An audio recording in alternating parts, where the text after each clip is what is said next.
Hay silencios que no son vacíos, sino que están llenos de presencias.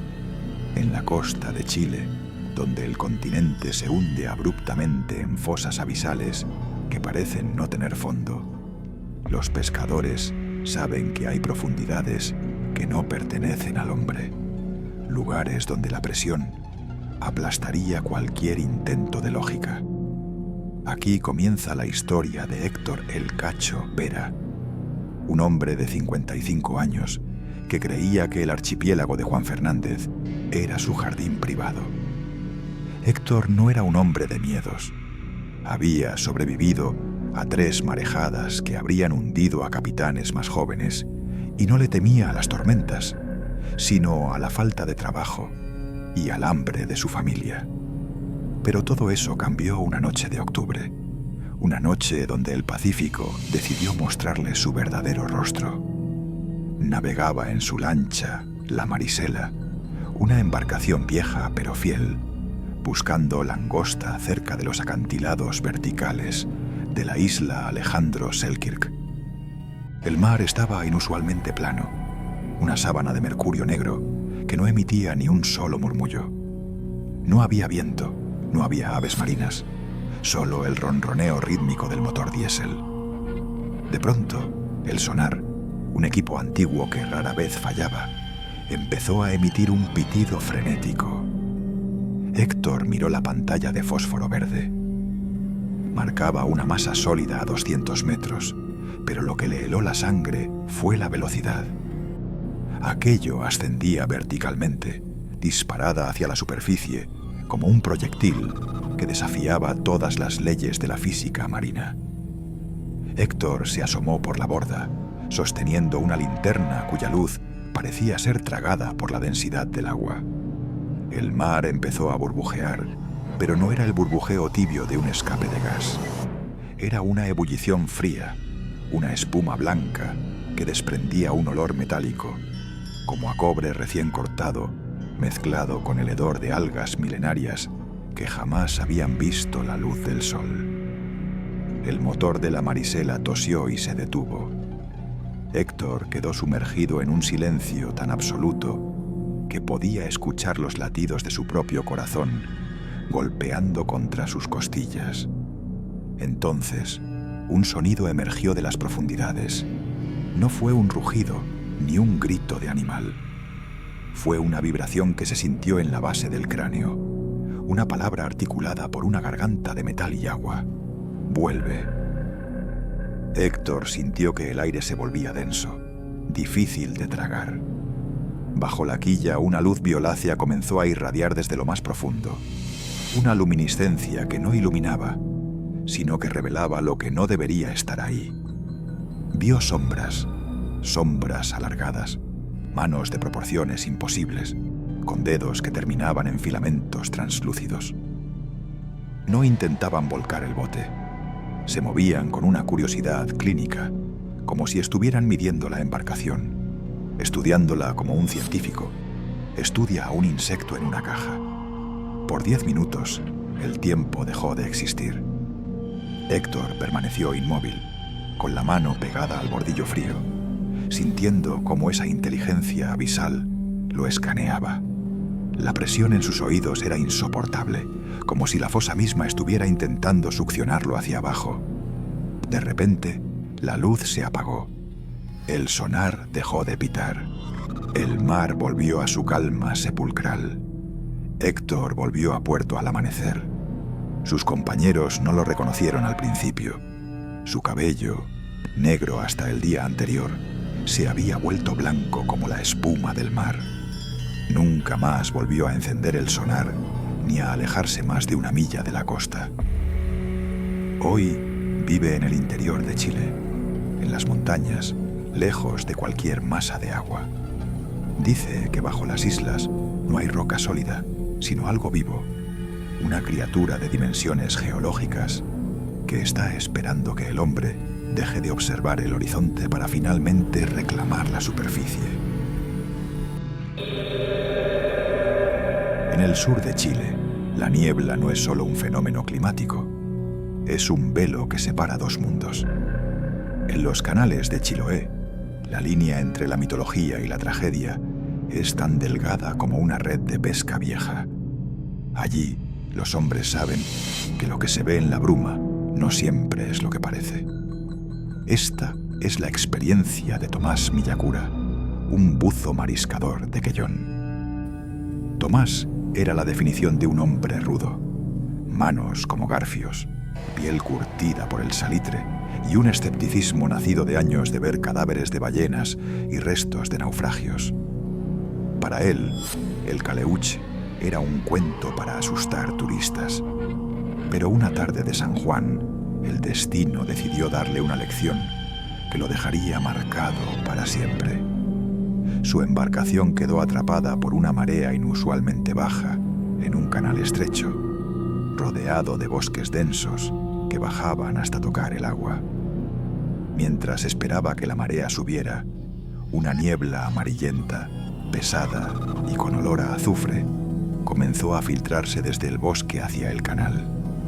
Tomás, sentado en la cubierta, encendió un cigarrillo, pero la brasa se apagó sola, como si el oxígeno estuviera desapareciendo. Fue entonces cuando las vio. Bajo la superficie del agua, que debería estar en total oscuridad, aparecieron luces. No eran peces linterna ni bioluminiscencia natural.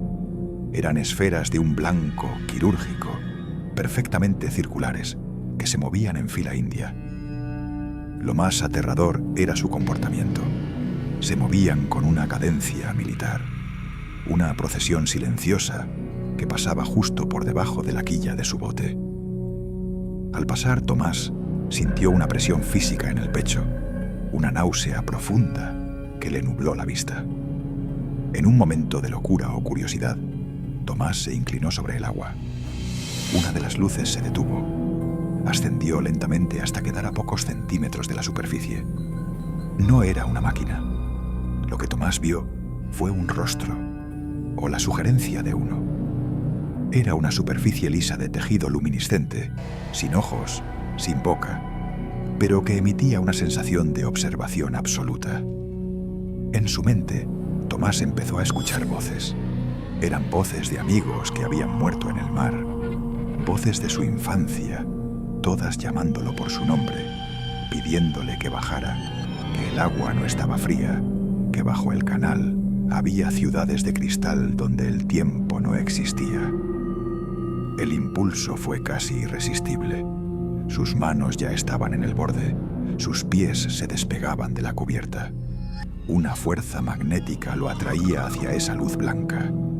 Fue el sonido del ancla golpeando contra una roca lo que lo sacó del trance por un segundo. Con un esfuerzo sobrehumano, Tomás se arrastró hacia el mástil y se encadenó a la base con la cadena de seguridad de sus equipos de buceo. Pasó toda la noche así, encadenado, llorando y gritando oraciones que creía haber olvidado hace décadas, mientras las luces seguían circulando bajo él, golpeando suavemente el casco como si estuvieran llamando a la puerta. Cuando el sol finalmente rompió la niebla, las luces se desvanecieron en las profundidades verdes del canal. Tomás Miyakura nunca volvió a sumergirse. Hoy no puede estar cerca de una masa de agua mayor a un vaso. Dice que en cualquier reflejo puede ver esa cara lisa y blanca, esperando pacientemente el momento en que él decida finalmente aceptar la invitación a la procesión, que nunca termina. En el norte de Chile, el desierto de Atacama no termina en la orilla. Se extiende bajo el agua como una sombra que devora la luz. Es una tierra de contrastes violentos, donde la soledad absoluta de la arena se encuentra con la furia del Pacífico. Allí, los pescadores de altura han aprendido que el desierto tiene secretos que a veces deciden flotar. Esteban Lagos era un capitán respetado en el puerto de Iquique. Con 45 años y una reputación de ser el hombre más frío de la flota, Esteban no creía en fantasmas.